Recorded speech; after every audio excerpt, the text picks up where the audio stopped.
Mening ismim Bahodir Narziyev va men Niamet Hospital klinikasi aritmologiman. Ya'ni aritmiya, yurak noto'g'ri urishlarini davolayman. Davolashni har xil yo'llaridan foydalanamiz. Bir xil bemorlarga dori bilan davolaymiz, bir xil bemorlarni operatsiya qilamiz. Ya'ni aritmiyalar ikkiga bo'linadi. Faqat operatsiya orqali davolanadigan aritmiyalar bor. Dori vositalari orqali davolanadigan aritmiyalar bor. Hozir sizlarga paroksizmal taxikardiyaning kelib chiqish sabablarini va uni qanday davolash kerakligini tushuntiraman. Chunki bu taxikardiya bilan bizga murojaat ko'p bo'ladi va bu bo'yicha bemorlarda, qolgan kardiolog shifokorlarda har xil tushunchalar bor. Biz praktikamizda o'tirib kasalga hammasini chizib, yozib ko'rsatamiz. Shu sababli demak kasalligi haqidagi to'liq ma'lumotni egallab olgandan keyin qanday davolash yo'lini to'g'riligini o'zi tanlab oladi. Sizlarga hozir buni chizib ko'rsataman. Demak, birinchi navbatda yurakni sxematik chizib olamiz. Demak,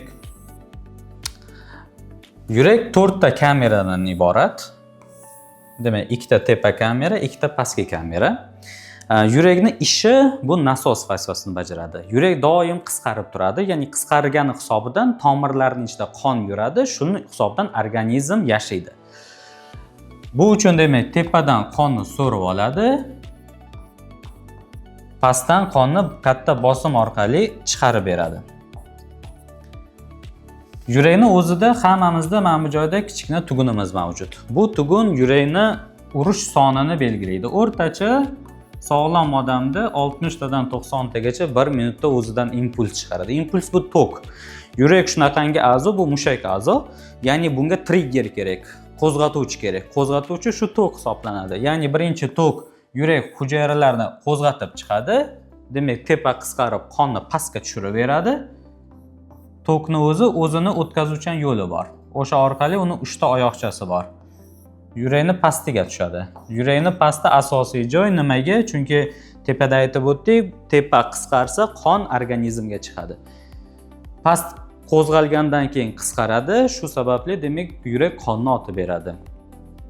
Agar normada bitta boshqaruvchi, bitta o'tkazuvchan sistema bo'lsa, bemor hech qachon yurak tez urishiga shikoyat qilmaydi. Ya'ni aslida bemorlar yurak qayerdaligini bilish kerak emas. Sog'lom yurak bo'lsa albatta. Ba'zi bir bemorlarda demak muammo bo'ladi. Muammoni men sizlarga qizil bilan chizib ko'rsataman. Demak, tepa bilan pastni faqat bitta yo'l bog'lab turish kerak edi. Ba'zi bir bemorlarda tug'ma ikkinchi yo'l ham bo'ladi.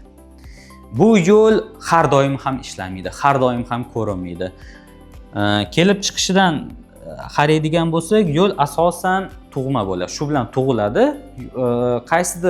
Hayotning qaysidir etapida yo'l ishlashni boshlaydi. Ishlash qanaqa degan? Demak, ikkita yo'l bo'lib qoldiki, ora-chora mana shu ikkala yo'lning orasida mana shu impuls to'satdan aylanib qoladi.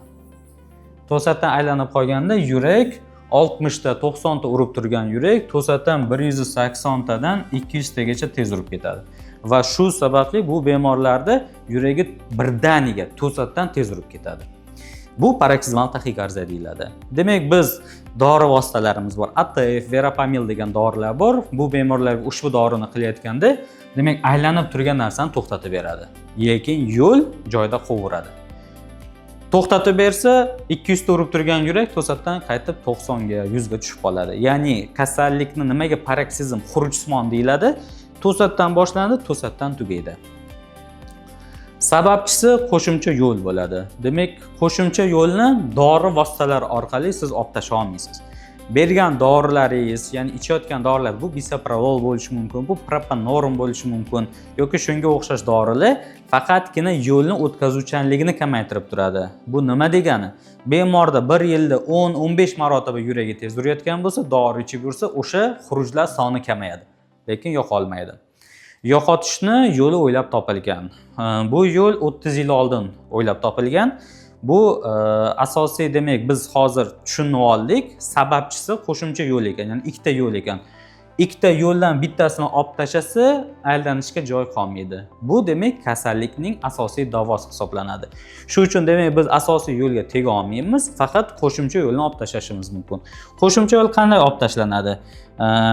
Demak, bizada yurakda shunaqangi tomirlar, ya'ni tomirlarni hammasi yurakka olib boradi va tomirlar yurakdan chiqadi.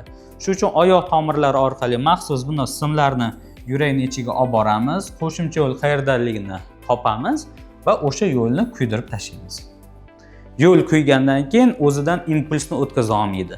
Impuls o'tkazmasa, hamma tepadagi impuls pastga mana shu asosiy yo'l orqali o'taveradi.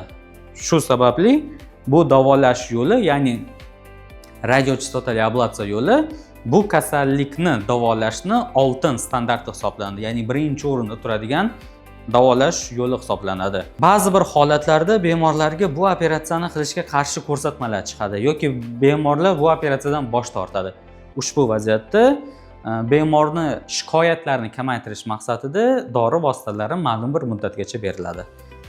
Qolgan hamma holatda, demak, paroksizmal taxikardiyalarda davolash yo'li, demak, to'liq davo yo'li bitta. Bu radiochastotali ablatsiya, ya'ni RCA yo'li hisoblanadi. RCA yo'li effektivligi yuqori, asoratlar kam. Effektivligi demak 95% dan 97% gacha. Bu nima degani? 100 ta kasalni operatsiya qilinsa, 97 tasi bitta amaliyot orqali bir umrga muammosidan xalos bo'ladi. Asoratlar foizi qanaqa?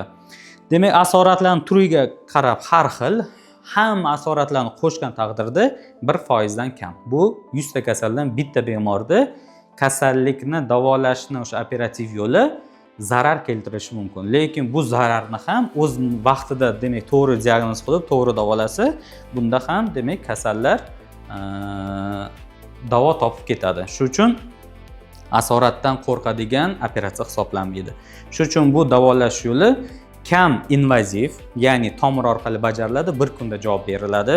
Effektivligi yuqori, asoratlar foizi kam bo'lgan zamonaviy davolash usuli hisoblanadi. Agar sizda ham xuddi shunaqa kasallar bo'lsa yoki qanaqadir bir tanishlaringizda xuddi shunaqa kasalligi bo'lsa, murojaat qiling, sizga yordam berishdan xursand bo'lamiz.